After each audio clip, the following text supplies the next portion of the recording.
थोड़ा समय आपने। The word bishop is also mentioned as overseers in Acts chapter 20 verse 28 and in 1 Timothy chapter 3 verse 2 and Titus chapter 1 verse 7. और जो शब्द bishop जो है या अध्यक्ष जो है प्रेरितों के काम 20 अध्याय 28 पद में, पहला तीमुथियुस 3 अध्याय 2 पद में, तीतुस की पत्री 1 अध्याय 7 पद में वर्णित है।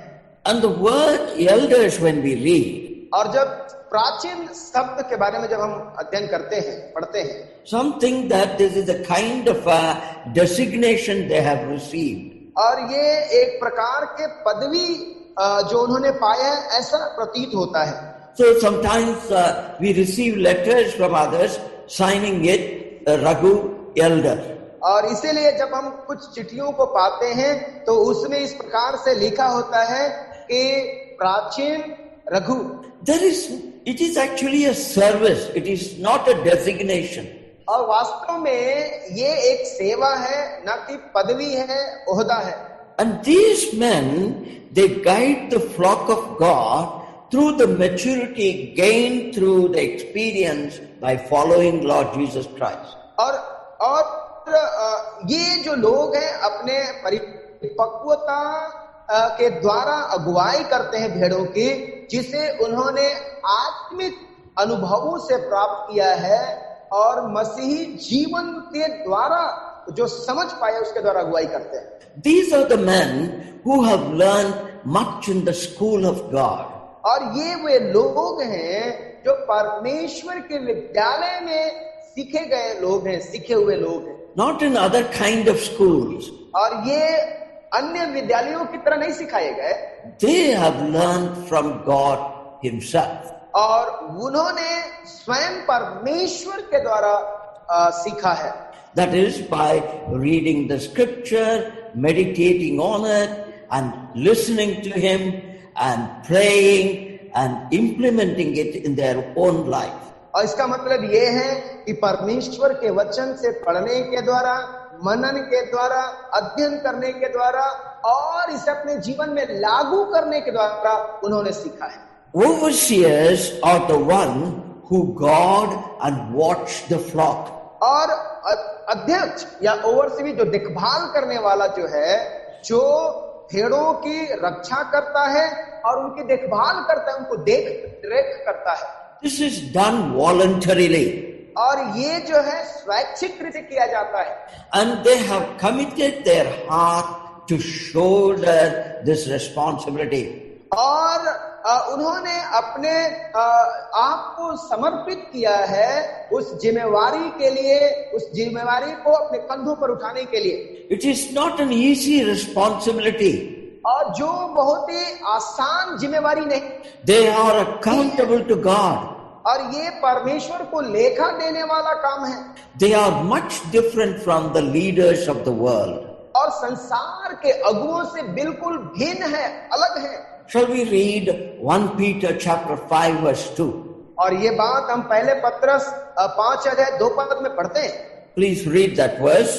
हम इस पद को पढ़ेंगे, पहला पत्रस 5 अध्याय 2 पद।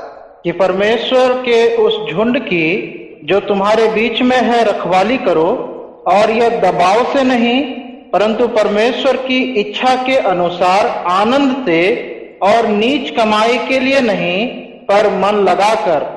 So now you can see the leadership in the assembly, the leadership in the world are totally different. और अभी हम इस प्रकार से देखते हैं कि पर कलीसिया का जो अगुवापन है या अगुवाईपन है और संसार का जो अगुवाईपन है वो पूर्ण रीति से अलग है, भिन्न है। The leaders in the world, they want to gain name, fame and riches. और संसार के जो अगुवे होते हैं वो नाम कमाना चाहते हैं, प्रचलित होना चाहते हैं और पैसे शोहरत पाना चाहते हैं। Whereas here Peter is instructing the elders, they should not be like that. जहां पर पत्रस जो है प्राचीनों को संबोधित करते हुए निर्देश दे रहा है कि उन्हें इनके समान बनने की आवश्यकता नहीं है। They should be a willing people to give their entire self for the flock. और वे अपने आप को संपूर्ण रीति से भेड़ों को देने के लिए समर्पित होना चाहिए। Overseers, when they are called as shepherds, they feed and tend the flock of God.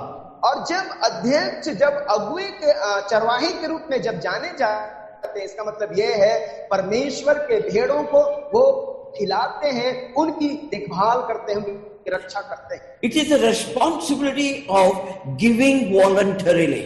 और ये स्वैच्छिक रीति से देने वाला एक जिम्मेवारी है. That means they give their time, they give their mind, they give their self for the local assembly. इसका मतलब कि वो अपना समय देते हैं, अपना जो है सब कुछ स्थानीय कलीसिया के लिए देते हैं. They don't expect anything in return from the local church. और बदले में स्थानीय कलीसिया के द्वारा कुछ भी पाने की चाहत नहीं रखते. Now, for example, take Moses. अभी उदाहरण के लिए मूसा के बारे में हम देखेंगे. He was not guiding 50 or 100 or 1,000 people of God.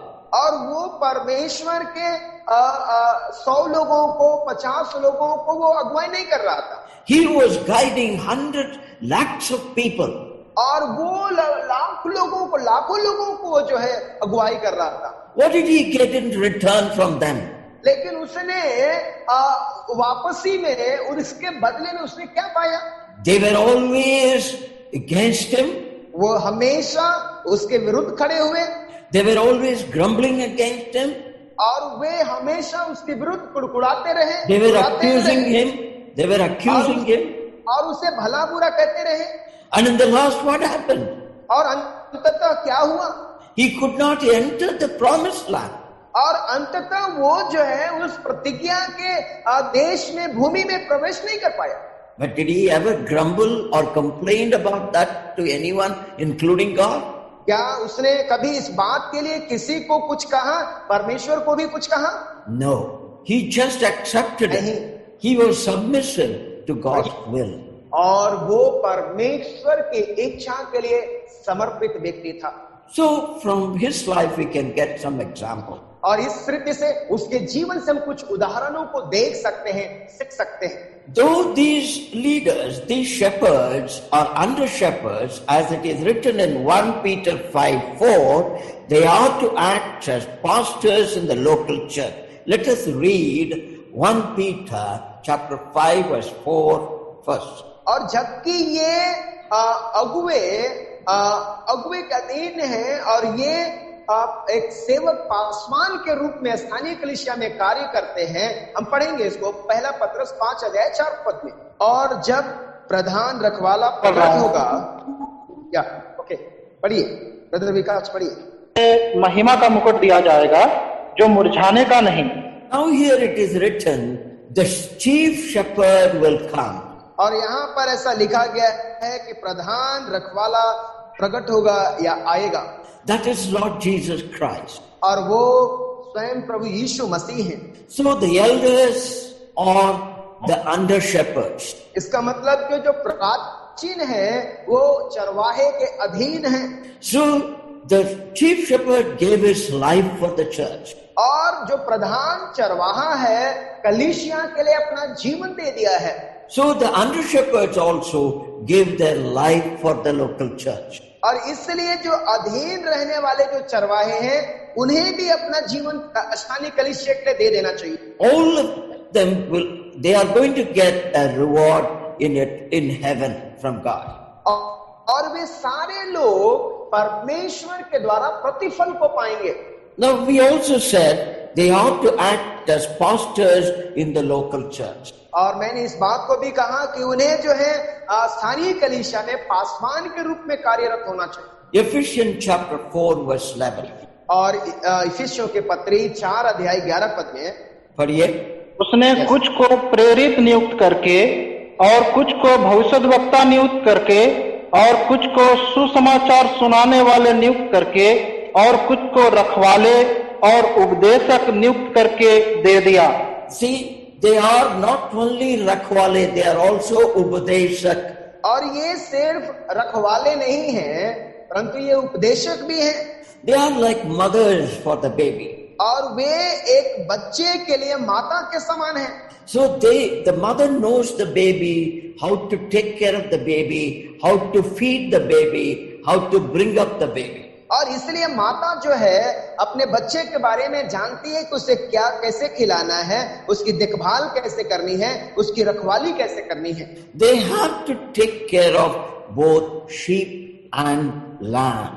और उन्हें जो है भेड़ों की और मेमनों की जो है रखवाली करना आना चाहिए। It is written in detail in John chapter 21 verses 1 to 7. We will not read it now.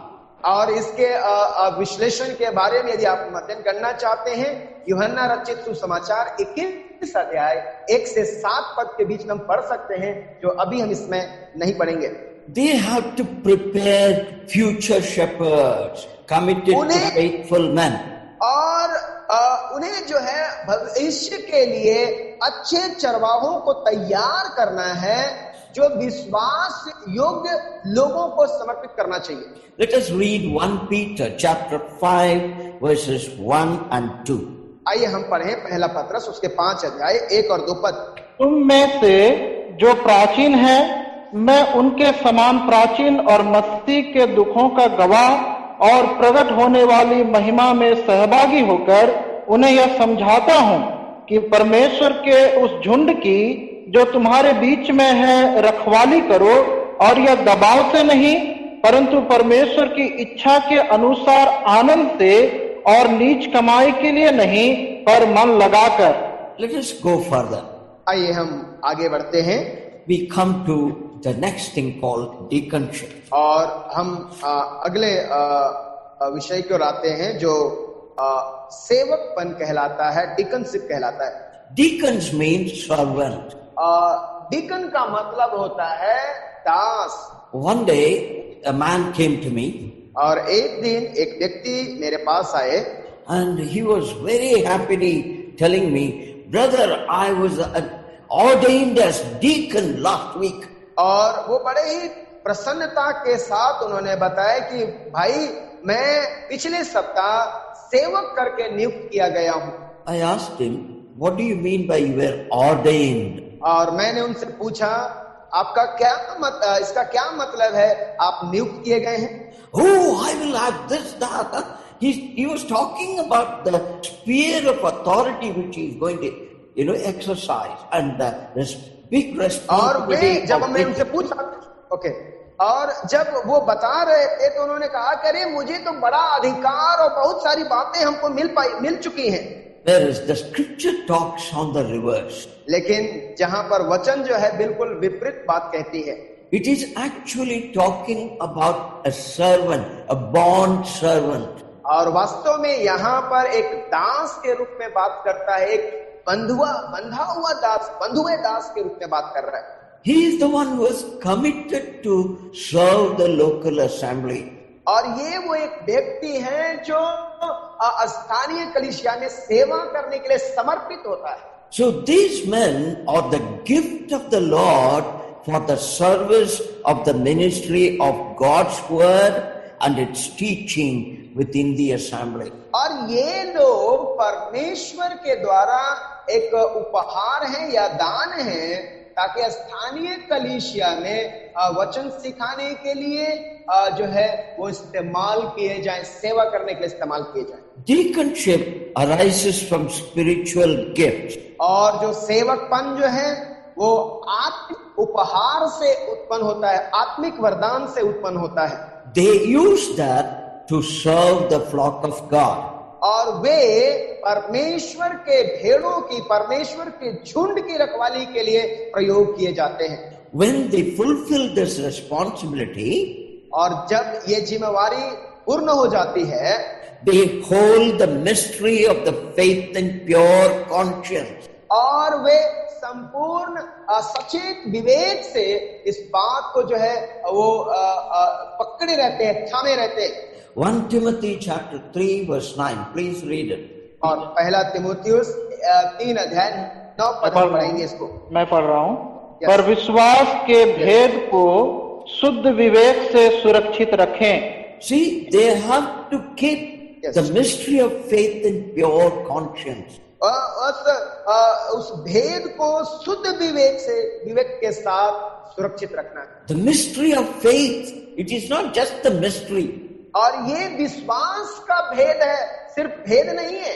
They have to keep it in pure conscience. और उसे शुद्ध विवेक के साथ सुरक्षित रखना है। That means the mystery of faith should not be used for personal benefit. और ये विश्वास का भेद हमारे व्यक्तिगत लाभ के लिए इस्तेमाल नहीं होना। In the world, that is what is happening. The opposite is happening.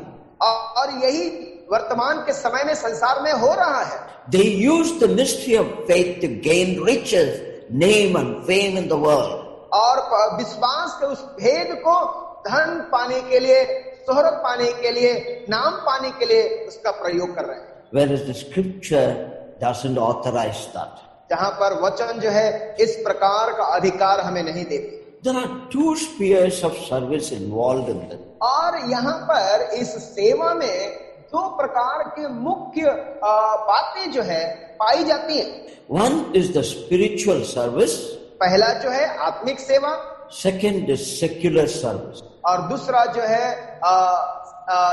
सामाजिक या सांसारिक सेवा। We are talking about deaconship. और हम जो है डिकनशिप अर्थात सेवकपन के बारे में बातें कर रहे हैं। The deaconship involves two spheres of service. और जो सेवकपन है या डिकनशिप का जो कार्य है दो प्रकार के बातों पर निर्भर करता है, दो प्रकार की सेवा पर निर्भर करता है। One side it is a spiritual responsibility or service. Please go है। And the second side is the secular service. और पहला जो है वो है आत्मिक सेवा और दूसरा जो है सांसारिक सेवा। Both are very important. दोनों बहुत ही आवश्यक है, Both महत्वपूर्ण are है both are very sensitive. और दोनों बहुत ही नाजुक हैं They should maintain a proper balance. और दोनों को संतुलित रीति से उनको जो है संतुलित करना है। They cannot do this with their academic qualification or any kind of knowledge or experience they have. और वे अपने शैक्षणिक योग्यताओं के अनुसार इसको पूरा नहीं कर सकते और न ही जो उनके संसार का ज्ञान जो उनके पास है उसके द्वारा इसको पूरा कर सकते हैं। They should be full of the Holy Spirit. उन्हें पवित्र आत्मा से परिपूर्ण होना चाहिए। Acts chapter 6 verse 3 and 7 verse 55. Let us read both these verses. प्रेरितों के काम उसके 6 अध्याय 3 पद, 7 अध्याय 55 पद। Read please. कोई भी पढ़िएगा। 6 का 3 ना, 6 अध्याय का 3 और मैं पढ़ 7 पद। यस। इसीलिए है भाइयों, अपने में से 7 सुनाम पुरुषों को जो पवित्र आत्मा और बुद्धि से परिपूर्ण हो चुन लो कि हम उन्हें इस काम पर ठहरा दें। Chapter 7 verse 55. 7 का 55। परंतु Yes. उसने पवित्र आत्मा से परिपूर्ण होकर स्वर्ग की ओर देखा और परमेश्वर की महिमा को और यीशु को परमेश्वर की दाहिने ओर खड़ा हुआ देखकर खड़ा देख। Now, chapter 6 verse 3 is talking about how the deacon is recognized. और प्रेरितों के काम 6 अध्याय 3 पद जब हम पढ़ते हैं वहां पर बताया गया है कि कैसा एक सेवक पहचाना जा सकता है। There when they say choose means recognize such people with quality. और जहां पर यहाँ पे लिखा है कि चुन लो, इसका मतलब यह है कि उस व्यक्ति को इन गुणों के द्वारा तुम पहचान सको। Okay. Now when we come to chapter 7 verse 55, और जब हम 7 अध्याय उसके 55वें पद को देखते हैं, there a deacon is standing before the Sanhedrin and witness for Christ. Now he is stoned. और यहाँ पर जब हम 55 पद को पढ़ते हैं कि वो परमेश्वर की ओर जो है वो महिमा को देता है और यीशु परमेश्वर की ओर खड़ा होता है। Chapter 7 verse 55 is talking about a deacon who gave a good testimony before the Sanhedrin. Okay. यहाँ 55 पद में हम पढ़ते हैं सेवकपन के विषय में कि सेवक वो है या डिकन वो है जो सेनहेड्रिन जो के सामने यहूदी न्यायालय, आराधनालय, न्यायालय, यस, न्यायालय, न्यायालय सामने खड़े होकर जो है एक अच्छी गवाही प्रकट करता है, गवाही देता है। As a result of it, he was punished now he is stoned. और उसके प्रतिफल के रूप में वो दंडित किया गया, लेकिन अभी वो खड़ा है, पत्थरवाह किया गया है। At that time it is talking that he was full of Holy Ghost. और उस समय ये बताता है कि वो संपूर्ण रीति से, परिपूर्ण रीति से पवित्र आत्मा से भरा हुआ था, परिपूर्ण था। He was serving in the Jerusalem local church as a deacon. और वो कलीसिया में एक सेवक के रूप में कार्य करता था। But when the time came, while he was preaching the gospel, he was arrested, but he gave a good testimony of the mystery of the faith. और जब समय आया, वो जब प्रचार कर रहा था, वो गिरफ्तार किया गया और उस विश्वास के भेद के बारे में एक अच्छी गवाही को उसने दिया। Okay. Now these men should be gifted and trained by the Holy Spirit. और ये वरदान आने चाहिए और वे प्रशिक्षित किए जाने चाहिए पवित्र आत्मा के द्वारा। So when we say gifted means they should have the servicing character in them. Okay. जब हम वरदान के विषय में बात करते हैं तो सेवा का स्वभाव या सेवा का चरित्र उनके जीवन में होना चाहिए। Not many have this, but some people have this inside them. They always would like to serve. और हर एक लोगों में इस प्रकार का गुण नहीं पाया जाता, स्वभाव नहीं पाया जाता, लेकिन कुछ एक लोगों में ऐसा स्वभाव है जो सेवा करने के लिए इच्छुक होते हैं, सेवा करना चाहते हैं। And these men are trained by the Holy Spirit. और ये लोग जो है पवित्र आत्मा के द्वारा प्रशिक्षित किए जाते हैं। For what? इस काम के लिए, इसलिए To serve the local church. ताकि स्थानीय कलीसिया में सेवा कर सके। They do it voluntarily.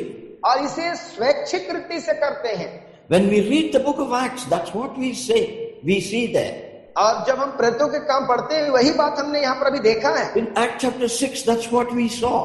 और प्रेरितों के काम 6 अध्याय यही बात। What did the apostles हमने say? देखा भी। What did the apostles tell the believers there? वो वहां पर था। No. What did the apostles tell the believers in Jerusalem? और प्रेरित ने उन जेरूशलेम में क्या कहा? What did the apostles tell the believers in Jerusalem? प्रेरितों ने विश्वासियों के साथ यरूशलेम में क्या कहा? They said, choose from among you men full of Holy Spirit. और उन्होंने कहा कि सुनाम व्यक्ति को तुम चुन लो जो पवित्र आत्मा से परिपूर्ण हो। That means they are already existing and serving. इसका मतलब कि वो पहले से वहां पर हैं और सेवा कर रहे हैं। So they are only to be recognized now. और अभी वे लोग जो हैं उनका पहचान होना चाहिए, वो पहचाने जा सकते हैं। Let us read 1 Timothy chapter 3 verse 10.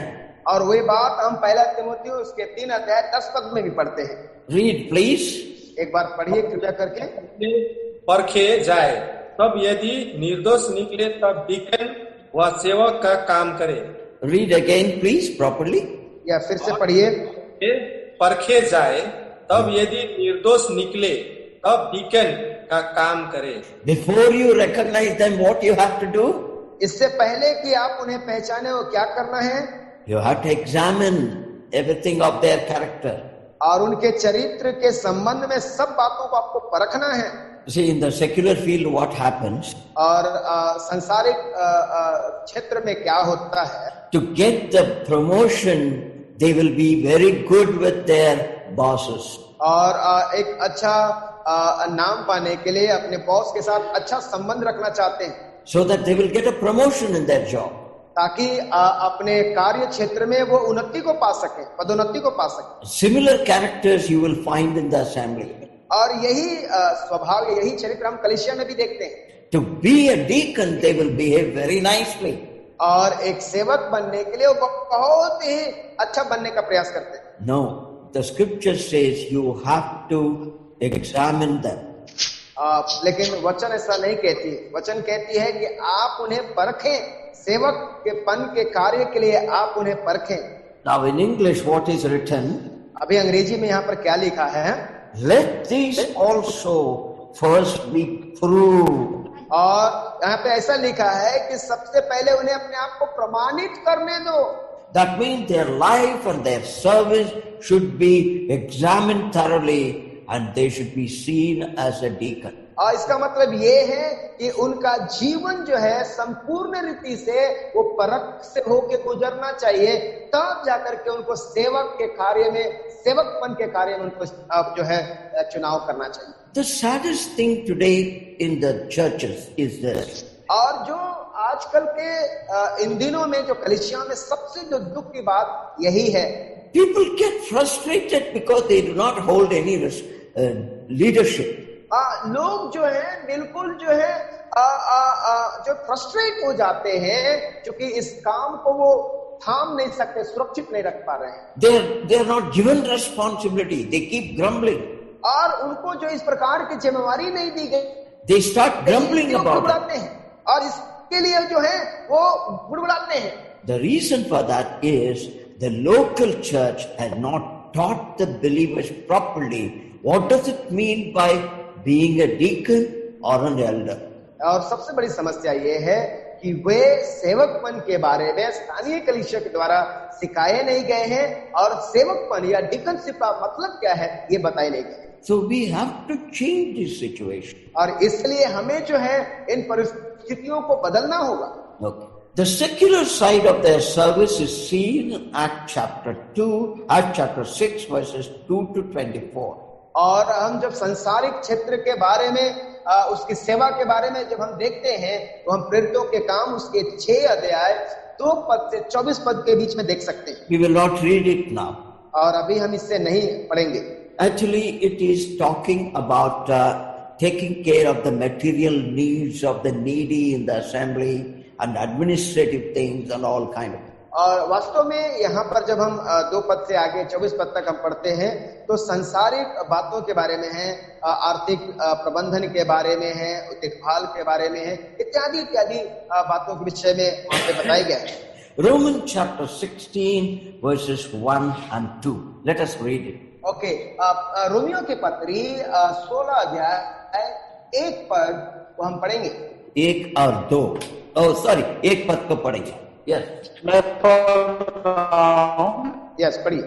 मैं तुमसे फीबे के लिए, जो हमारी बहन और की क्रिया की कलीसिया की सेविका हो, तो लोगों को चाहिए उसे प्रभु में ग्रहण करो, और जिस किसी बात में उसको, क्योंकि बहुतों की वरन मेरी भी उपकार करने वाली रही है. 2 पद को पढ़िए दोबारा. कि तुम जैसा कि पवित्र लोगों को चाहिए उसे प्रभु में ग्रहण करो, और जिस किसी बात में उसको तुम्हारी आवश्यकता हो उसकी सहायता करो, क्योंकि वह भी बहुतों की वरन मेरी भी उपकार करने वाली रही है. We have to take care of people and help them in various things. हमें जो है लोगों के देखभाल करना चाहिए और बहुत बातों में उनकी सहायता करनी चाहिए. Now, for example, अभी एक उदाहरण के लिए, a family is transferred or migrated from one place to another place. अभी एक परिवार जो है एक स्थान से दूसरे स्थान पर उनका हस्तांतरण किया गया है, या वो ले जाए गए हैं. They have come into our local church. और वे अभी हमारे स्थानीय कलीसिया में आए हुए हैं. We have to take care of them. हमें उनका देखभाल करना है. They may need a house on rent. अभी उनको जो है किराए में घर भी चाहिए होगा. We have to help them in finding one. और उसे ढूंढने में उनकी सहायता करनी है. And the school admission for the children. और बच्चों के स्कूल के नामांकन में उनको मदद करनी है. And guidance concerning where you can get good quality groceries, vegetables, all kind of things, because they are new to this place, they do not know. और खाद्य सामग्रियों के बारे में कि कहाँ बेहतर चीज उनको मिल सकता है, इसके बारे में उनको सुझाव देना है, और भी बातों के बारे में बताना है उनको, क्योंकि वो नए उस शहर में आए हैं. This is the responsibility of the deacons in the local church. और ये जो जिम्मेवारी है उस सेवक की है, उस डीकन की है जो कलीसिया का है. The believers will help them. दूसरे विश्वासी उनकी मदद करेंगे. My own experience when my wife and I, when we came to Siliguri to find a proper quality of rice and where it will be available, it took us almost a month. मेरे खुद के जीवन के बारे में मैं ऐसा अनुभव किया हूं कि लगभग 1 महीने तक इन समस्याओं से मैं जूझता रहा. No. When we first came to Siliguri to serve the Lord, Yes, go ahead. when we first came to serve the Lord in Siliguri, first time with my wife and I took almost a month to find out where we can get quality goods. Okay, जब मैं और मेरी Mrs जब हम लोग सिलीगुड़ी में पहली बार आए, लगभग 1 महीने तक हम संघर्ष करते रहे कि कहाँ हमको अच्छा चीज गुणवत्ता वाला चीज हमको मिल पाएगा. Because we did not know about this town. क्योंकि इस शहर के बारे में, हम इस कस्बे के बारे में अच्छी तरह जानते नहीं है. We have to explore, we have to find out. और हमें उसको ढूंढना है, हमको ढूंढना पड़ा. Whereas if the local assembly has a responsible deacons, और जहां पर यदि स्थानीय कलीसिया में ऐसा एक सेवक नियुक्त होता, they will help the new people. और वे लोग नए लोगों को मदद करते. Okay, let's go to 2 Corinthians. अभी हम आते हैं 2 कुरिन्थियों Chapter 8, verse 4 and 19. Let us read it. Okay, हम 2 कुरिन्थियों 8 अध्याय 4 पद और 19 पद पढ़ेंगे. और इस दान में और पवित्र लोगों की सेवा में भागी होने के अनुग्रह के विषय में हमसे बार बार बहुत विनती की. 19 पद में पढ़ रहा हूं. ऐसा लिखा है, और इतना ही नहीं परंतु वह कलीसिया द्वारा ठहराया भी गया कि इस दान के काम के लिए हमारे साथ जाए. हम यह सेवा इसलिए करते हैं कि प्रभु की महिमा और हमारे मन की तैयारी प्रकट हो जाए. Here it is talking about the responsibility entrusted with a material thing to a deacon. और यहाँ पर उस सेवक के बारे में बताया गया है जो भौतिक रीति से जो है उनको बात के लिए ठहराया गया है. He has to go along with Paul. और उसे जो है पौलुस के साथ जाना है. It is not that Paul is not trustworthy. इसका मतलब ये नहीं कि पौलुस जो है विश्वास योग्य नहीं है, भरोसेमंद नहीं है. But the local assembly should also know they have a responsibility. और परंतु स्थानीय कलीसिया को इस बात को जानना चाहिए क्योंकि उनकी जिम्मेवारी है. See, many times in the local assembly, it is something like subcontracting people for taking the responsibility. कई एक बार कलीसिया में ऐसा होता है कि जिम्मेवारियों के लिए लोगों को भिन्न भिन्न रीति से जो है उनको कॉन्ट्रैक्ट में लिया जाता, अनुबंधित किया जाता है. We don't consider it is our responsibility. और हम इसको जो है अपनी जिम्मेवारी के रूप में नहीं समझते. I have told X. मैंने ऐसा कहा है. And X will do it. और X व्यक्ति जो है ऐसा करेगा. But you don't even know whether he has done it or not. परंतु हम इस बात को जानते भी नहीं कि उसने इस काम को किया या नहीं किया. That is not the quality of a deacon. और ये जो है एक अच्छे सेवक का गुण नहीं.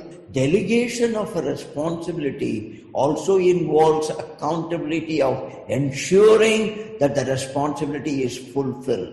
और इस बात का जो है लेखा जोखा लेना भी हमारी ये जो है जवाबदेही है और हमारी जिम्मेवारी है. It consists of physical, administrative and material services for the benefit of the local church. और ये स्थानीय कलीसिया के उन्नति के लिए, लाभ के लिए भौतिक रीति से जो है इसका इस्तेमाल होना चाहिए. प्रबंधन में भी इसका इस्तेमाल होना. And so such men should be acceptable and responsible to the local church. और जो इस प्रकार के कामों को संपन्न करता है उसे जो है स्थानीय कलीसिया में उसको ग्रहण करना चाहिए, जिम्मेवारी देनी चाहिए, जवाबदेह बनना चाहिए. Acts chapter 6 verse 5. प्रेरितों के काम उसके 6 अध्याय 5 पद. यह बात सारी मंडली को अच्छी लगी और उन्होंने स्टीफनुस नामक एक पुरुष को जो विश्वास और पवित्र आत्मा से परिपूर्ण था और फिलिपुस और प्रखुरुस और निकानोर और तिमोन और परमिनास और अंताकियावासी निकुलाउस को जो यहूदी मत में आ गया था चुन लिया.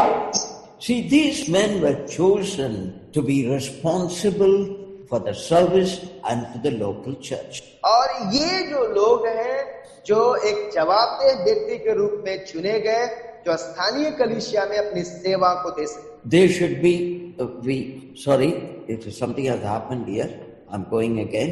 थोड़ा समय आप हमें दें। Now we are going further. और अभी हम और आगे बढ़ेंगे We are going to enter into a new sphere. और अभी हम एक नए क्षेत्र में प्रवेश करेंगे। Responsibility of the assembly in preparing future leadership. और भविष्य के अगुए की तैयारी के लिए कलीसिया की जिम्मेवारी। We will be learning few lessons from the life of Ezra.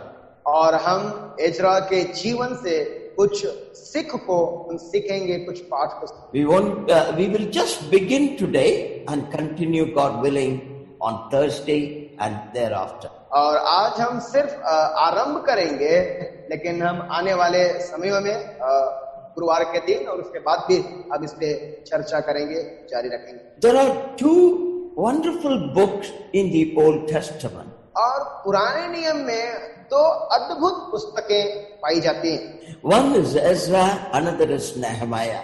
और पहला जो है वो है एजरा और दूसरा जो है Nehemiah. These two teach us a lot of things concerning leadership. और ये दोनों पुस्तकें अगुवेपन के विषय में बहुत सी बातें हमें सिखाती हैं। The Spirit of God has put Ezra first, then Nehemiah. और परमेश्वर का आत्मा एजरा को पहले पाया और उसके बाद नेहमिया ने पाया। That is how it is placed in the Bible. और जैसे इसको बाइबल में रखा गया है, Ezra, it is talking a lot about a spiritual side of a leader. और एजरा जो है एक अगुवे के आत्मिक भाग के विषय में वो जो है या पक्ष के विषय में वो बातें करता है। And when you come to Nehemiah, और जब हम नेहमिया के ओर देखते हैं या नेहमिया के बारे में देखते हैं, the administrative side of a spiritual person is written. और वहां पर आत्मिक पक्ष के बारे में जो उसे दिया गया उसके बारे में वो बताता है। Administrative responsibility of a spiritual person is written. और वहां पर प्रबंधन के विषय में आत्मिक पक्ष के बारे में बात करता है जो व्यक्ति को दिया गया है। So two men तो इस प्रकार से दो व्यक्ति lived at the same time, और एक ही समय में दोनों ने जीवन जिया, contributing one to one another in the service of God. और परमेश्वर की सेवा में एक दूसरे को सहयोग कर रहे हैं, Recognizing one another's sphere of service. और एक दूसरे की सेवा के क्षेत्रों को, एक सेवा के बातों को पहचानते हुए सहयोग कर रहे हैं। Beautiful way the Spirit of God has brought these books together. और परमेश्वर का आत्मा बहुत ही सुंदर बात को इन दोनों के द्वारा यहाँ पर इस पुस्तक में लाया है। So we are going to learn from these two books few things. और इन दोनों पुस्तकों से हम कुछ बातों को सीखने जा रहे हैं। Lessons from the life of Ezra. और एजरा के जीवन से सिख या पाठ को हम सीखेंगे। First is spiritual training. पहला जो है वह है आत्मिक प्रशिक्षण। It is there in Ezra chapter 7 verses 1 to 5. और ये हम एजरा नबी के पुस्तक उसके 7 अध्याय 1 से 5 पद के बीच हम देखते हैं। We are not going to read today because our time is going to end. और चूंकि हम आज इसको पढ़ने नहीं जा रहे हैं, चूंकि हमारा समाप्त होने वाला है, I recommend to you all to read from Ezra chapter 7. और मैं आप सभी से ये बात कहना चाहूंगा कि कृपया करके एजरा नबी के पुस्तक 7 अध्याय को आप पढ़ें। Not just 7 अध्याय को 7 अध्याय से लेकर अंत तक पढ़ें। या 7 अध्याय से आप अंतिम अध्याय तक पढ़ें। It will be easier for you when we study further. और ये आपके लिए बहुत ही आसान होगा जब हम आगे अध्ययन करेंगे। Thank you. Now I finished today's study. और धन्यवाद। आज का अध्ययन हम यहीं पर समाप्त करते हैं। अंतिम प्रार्थना करने से पहले हम लोग तालझारी कलीसिया की ओर से जितने भाई बहन, जितने परिवार जुड़े, सबों को हम लोग तालझारी कलीसिया से हम लोग धन्यवाद देते हैं। और परमेश्वर के दास ब्रदर रघु के लिए भी हम धन्यवाद देते हैं। परमेश्वर के दास अनिल राज के लिए भी हम धन्यवाद देते हैं कि भाई ने अच्छे अनुवाद किए। और प्रार्थना कीजिए ताकि ये इंटरनेट बराबर अच्छे से काम करे। प्रभु ने आज मदद किया और आज बहुत